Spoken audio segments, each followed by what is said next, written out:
30,000 కోట్లు ఇప్పుడు దాకా అప్పు తెచ్చింది 6 నెలల్లో కాంగ్రెస్ పార్టీ. 25,000 ఈ రోజు 30,000 కోట్లని పెట్టారు కేటీఆర్ గారు. మస్తు పెడతారు వాళ్ళు అయితే చేసిన అప్పుల ఈ గురించి 30,000 కోట్లు ఏం చేశారు, అసలు ఈ ఖజానా ఎక్కడికి వెళ్తుంది అనేది ఆయన ప్రధానంగా చెప్తున్న.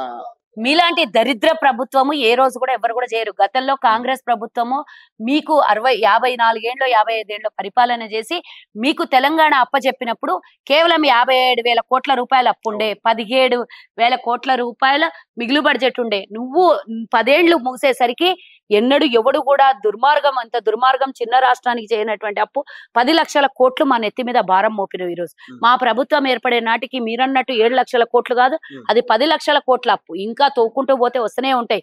అది పాముల పుట్టల్లో నుంచి పాములు వచ్చినట్లు ఆ విధంగానే అప్పులు వస్తున్నాయి. ఎందుకంటే ఎలక్ట్రిసిటీ డిపార్ట్మెంట్ లో విద్యుత్ సోదాలో 53,000 కోట్ల రూపాయలు, అలాగే సివిల్ సప్లైలో 57,000 కోట్ల రూపాయలు, 50,000 కోట్ల రూపాయలు అప్పు. ఆల్రెడీ 6,70,000 కోట్ల రూపాయలు అప్పున్నది. ఇగో ఇట్లాంటివి అన్ని కలుపుకుంటూ పోతే 10 లక్షల కోట్లు. నీ దరిద్రానికి కాళేశ్వరం మీద చేసినటువంటి అప్పు, ఇవన్నిటి మీద వడ్డీలు కట్టలేక మేము తలా మునికలవుతున్నాం. నువ్వు పోయేటప్పుడు ఏమన్నా ఖజానాలో 1,00,000 కోట్ల రూపాయలు పెట్టిపోయినావా?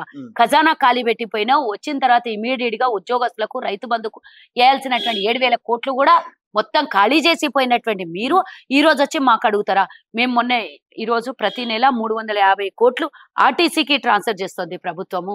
మహిళలు ప్రయాణం చేసిన ఉచిత బస్సుకి 350 కోట్లు ఇంటూ 7 నెలలు, ఇవన్నీ మేము కడుతూనే ఉన్నాం. ఈ రోజు నెలకు ఉద్యోగాలు 1వ తారీఖున ఇస్తున్నాం, పథకాలు అమలు చేస్తున్నాం. మొన్న మేము రైతు బంధు పథకం ఇచ్చినాం. ఈ రోజు వరకు 7 నెలల వరకు నువ్వు చేసిన వడ్డీని నువ్వు చేసిన అప్పు మీద వడ్డీలు కడుతున్నాం 1,000 కోట్ల రూపాయలు. ఇవన్నీ లెక్కలు తీసి ముంగల మీకు ఓ రోజు పెడతాం, రేపో మాపో. అడిగినావు కదా సమాధానాలు మా దగ్గర ట్రాన్స్పరెంట్ నీళ్ళ మీద ఎట్లా ఉంటుందో ఆ విధంగా మా దగ్గర ట్రాన్స్పరెంట్ లెక్కలు ఉంటాయి. నీలాగా దొంగ లెక్కలు, నీలాగా ధరణిలో 1,00,000 ఎకరాలు దోపిడీ చేసి ఔటర్ రింగ్ రోడ్ ఏరియాలలో 10 లక్షల కోట్ల రూపాయలకు మించి కూడా బినామీల పేర్ల మీద మార్చేసినటువంటి నీలాంటి దరిద్రం చరిత్ర మా కాంగ్రెస్ లో లేదు. ఈ లెక్క ప్రకారం నువ్వన్న లెక్క ప్రకారమే 10 ఏళ్లకు 10 లక్షల కోట్లు అప్పైంది. 7 నెలలైంది మా ప్రభుత్వం ఏర్పడి, రూపాయి లేకున్నా కూడా నీకు ఇచ్చినప్పుడు ధనిక రాష్ట్రం అయినా సంవత్సరానికి 1,00,000 రూపాయల చొప్పున 10 లక్షల కోట్లు అప్పు చేసి ఈ రోజు మేము వచ్చిన రోజు అప్పు తప్ప 1 రూపాయి లేదు. ప్రతి శాఖలో నుంచి లాక్కొని వచ్చి మేము జీతాలు ఇవ్వాల్సి వస్తుంది రాష్ట్రానికి. ఈ రోజు మేము 7 నెలల్లో 30,000 కోట్ల రూపాయలు చేసినామంటున్నావు కదా, నీ లెక్కనైతే 1,00,000 కోట్లు కాలేదు కదా. 7 నెలలు అయింది, ఇంకో 5 నెలలు అయితే సంవత్సరం అవుతుంది. మా అయితే ఇంకో 10,000 15,000 కోట్లు అవుతుండొచ్చు.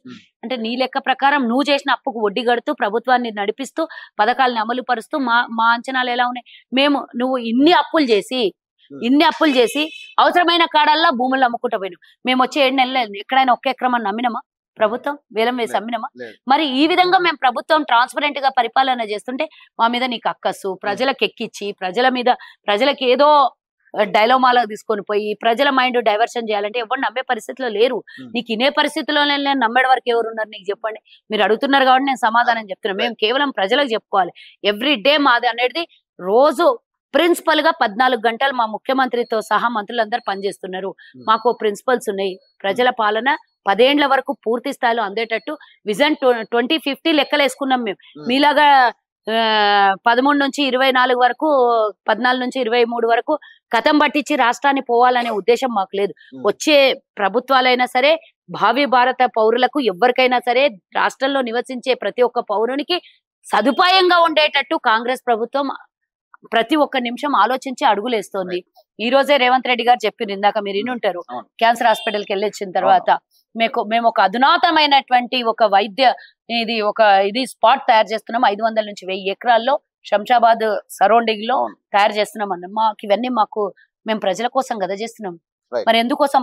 దేశంలోనే ఎక్కడ కూడా ఏ వైద్యానికి కూడా ఏ రోగానికి కూడా వైద్యం లేదు అంటే ఇక్కడ హైదరాబాద్ లో ఆ రోగానికి వైద్యం ఉంటది ఇక్కడ అనేటట్టుగా మేము ఒక హబ్ తయారు చేయబోతున్నాం. ఇలా మా ప్రణాళికలు చాలా పెద్దవి ఉన్నాయి ప్రజల కోసం.